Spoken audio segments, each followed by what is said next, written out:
Hey there guys, what is going on? Gil right here. Welcome back to the YouTube channel once again for another Danmachi Memory Freeze video, and today we're gonna be talking about the new Sword Oratoria main story release gacha for episodes 13 to 17. Now this released last week, I think. It was a while back actually. It released. By the time you're watching this, it's probably been nearly a week since the gacha has released, and unfortunately I wasn't able to talk about these two new units that came out because they're also new characters that are available to be used for CP rewards and stuff like that. So if you guys going to enjoy this video, hit that like button, subscribe to the channel of course for more Danmachi content, and comment down below, did you guys summon on these gacha banners, or have you been waiting for people to use them, see how they work, and then summon for them? Let me know in the comment section down below. Now, like I said, these are two new characters, so they're completely fresh on the CP rewards list. So in my opinion, the first thing you should do when it comes to this banner is definitely do at least one multi. I've already done my couple of multis to just try and get both characters, but if you are struggling for Iris and you want to just try and get a good stock of Iris back up as well, getting at least one of these characters is very important. So at least do one multi. I would personally recommend going up until the fourth step if you have enough Iris to just try and get both characters, because the thing is, with Valletta and Dix being new characters, that means in the CP rewards list you will get two new characters that will basically give you a new Iris stock. Basically they will give you more Iris effectively in return for summoning, right? So in all honesty, one character should be enough to recoup effectively 400 Iris over the span of time. It wouldn't be immediately, but it will be inevitably if you have the CP items and stuff like that across the three characters of Belle, Aiz, and Lafia. You should be able to get those 400 Iris back. So in my opinion, just off rip, before we even summon or look at their kits, a multi is definitely a must. I will 100% say that. Just try and do one multi to get either Valletta or Dix, and then CP up them effectively. From there you should be fine. Now let's look at the characters themselves, right? Let's look at the characters. Now Dix is a single target attacker and Valletta is an AoE attacker. Both are dark. Both are dark magic if I'm not mistaken as well. No. Valletta's physical and Dix is dark magic. Okay, my bad. Apologies on that. I thought Valletta was magic as well, but that's my bad basically. Their stats are very strong. I mean, there's no doubt about it. Their agility is pretty good as well, so no questions and worries about that, to be quite honest. Let's look at Valletta first, right? Let's look at Valletta because Valletta is pretty darn strong in my opinion. I think she is really good, and she fits directly into any sort of ailment team, and she'll actually go extremely well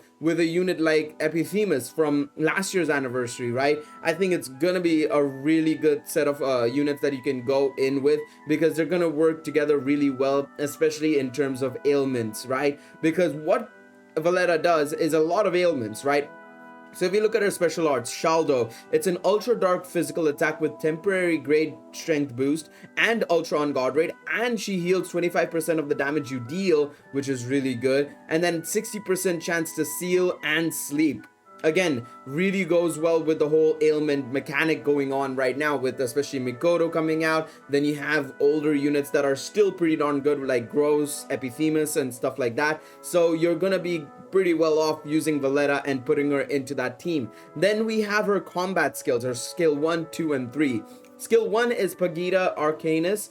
Foes seal and sleep resistance minus 25%, which is great. It'll help out, just getting higher chances of being able to inflict those ailments on those units. Then she gets self, fire, water, thunder, earth, wind, and light resistance and ailment resist, plus 60% for 6 turns, and then 4 actions of mid-dark physical attacks, and she can heal 25% of the damage dealt with that additional action, and 25% chance of seal and sleep on foes, which is great. Again, goes really well with the whole ailment side of things. She's also pretty resistant to all the other elements except for dark, which is very interesting that they didn't just chuck in dark anyways, because she will have inherent light resistance. If you look at her skill and development ability, she has 45% light res already, right? So it's crazy. She's gonna have nearly 100% ailment resistance as well, because she gets status resist E, 35% ailment res with the 60%, that's 95%. So overall she'll be really strong in that regards. I'm a bit surprised they didn't just give her dark res instead of light res, but I mean, otherwise I guess it makes sense because she's a dark unit itself, you know, in that regards it makes some sense, I suppose. Then her second skill is Prionodon. It's a self fast strength, dexterity, heal, and dark attack damage plus 60%, and foes max HP 15% damage, poison, and ailment resistance minus 15% for one turn. Interesting.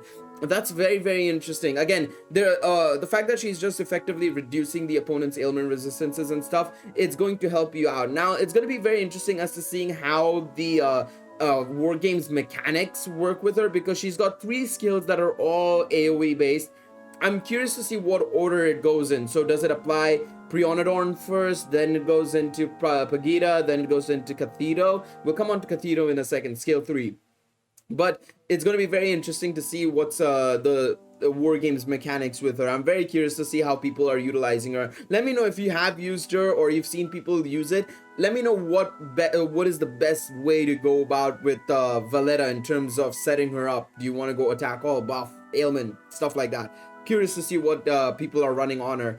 Her skill 3 is super dark physical attack with temporary strength boost and ultra encounter rate, and heal 25% of damage and 25% seal and 25% sleep. Interesting. So to me personally, the way I would use her in general content or in war games if I had control over her is I would probably go with skill 1, 2, and then 3 effectively, because you want to just try and get that ailment resist down. You want to just try and reduce the opponent's ailment resistances as much as possible. The resists should be just dumped down, and then from there you use your skill 3 effectively. That's how I would personally go about it.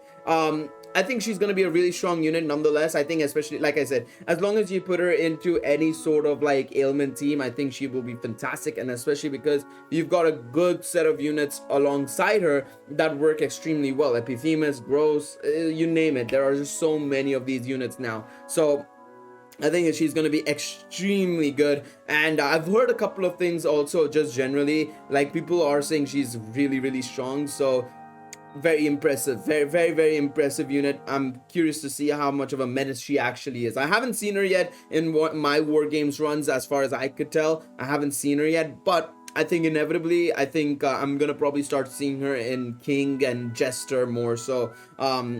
Actually, let me just check one thing before we look at Dix in a second. I want to actually just check, is she in the top 20 unit popularity list? Because that's one thing as well, is now we're on a top 20 list, so I want to see if she's there. Yes, she is there. She's 13th. So I'm expecting people to be using her. I'm expecting people to be using other options as well. Like you can see already, people are using Gross, Wealth, and Mikoto. I'm assuming I want to actually check one thing about Epithemus actually. Well, let's go to the album real quick. Because if I recall correctly, Epithemus was a menace to a lot of players when it came to just, you know, being an annoyance in terms of, like, of course, being able to seal and stuff like that. So he obviously has a 40% chance of seal on his additional action. And then if you look at the other skills as well, okay, so he only has the seal. So I guess a lot of players, what they've done is they've basically removed Epithemus from their team and brought in Valletta. Valletta effectively does, or actually no, I completely ignored his fast 80% slow. No, I think what they do is they keep this guy on, and then they bring in Valletta, because Valletta does seal and sleep, if I'm not mistaken, right? We just checked it. I mean, I can't believe I've already forgotten what she does, the 2 ailments she does, but I'm pretty sure it's seal and sleep, right?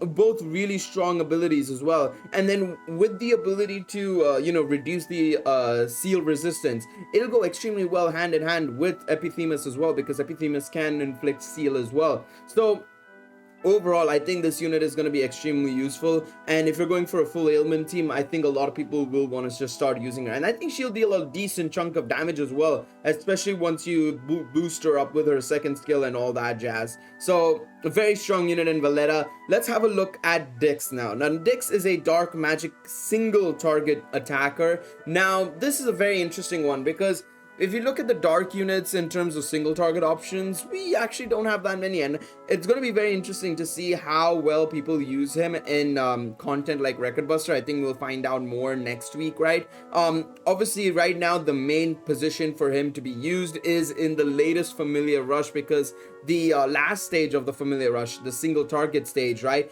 that is going to be effectively dominated by players using earth single target units or dark single target units like Dix effectively. So let's have a look at his skills, right? So his special arts is Forbidor Daedalus. Foe ultra dark magic attack damage plus 120% per each self match buff and ultra penetration rate, and he gives himself STR magic endurance agility and dexterity minus 50% for 3 turns. That's very interesting. I mean, he does get a 240% buff basically, or damage multiplier from his skill, but the fact that he's effectively reducing all of his stats by 50% for 3 turns is very interesting. It's a very different kind of ability, I must admit. That's I didn't see that actually. That's very interesting. So in all honesty, you don't want to use this guy's ability until like the end of the phase. Now I want to actually see if there is anything in his skills that might actually help out with this. So let's look at 1000-Year Curse. Foe strength magic and penetration rate minus 40%. Okay, pretty darn good in that regards. He's going to be able to draw, debuff the enemy. He gives himself dark attack damage plus 100% for 4 turns and removes SR Mag and endurance and agility and dexterity debuffs. Okay, so that's where it is. So once you've done your special arts, you want to use your skill 1 basically to be able to remove those debuffs effectively, which makes sense, makes absolute sense. Plus 3 actions of mid dark magic attack with ultra penetration rate on a foe. Okay, fair enough. I guess that removes the whole issues with the special arts. Makes sense. I suppose that makes some sense, I guess. Curse Spear, high dark magic attack with ultra on guard rate and dark res minus 40% and self magic and critical rate plus 70% for 3 turns. His third skill is Cackling Strike, foe super dark magic attack with temporary great magic boost and ultra critical rate and guard rate minus 40% for 2 turns and self status buff plus 2 turns. Pretty darn solid. I think he's a very interesting unit. The special arts is a bit of an interesting one. I was kind of surprised by it, but I guess his first skill kind of removes that whole notion entirely.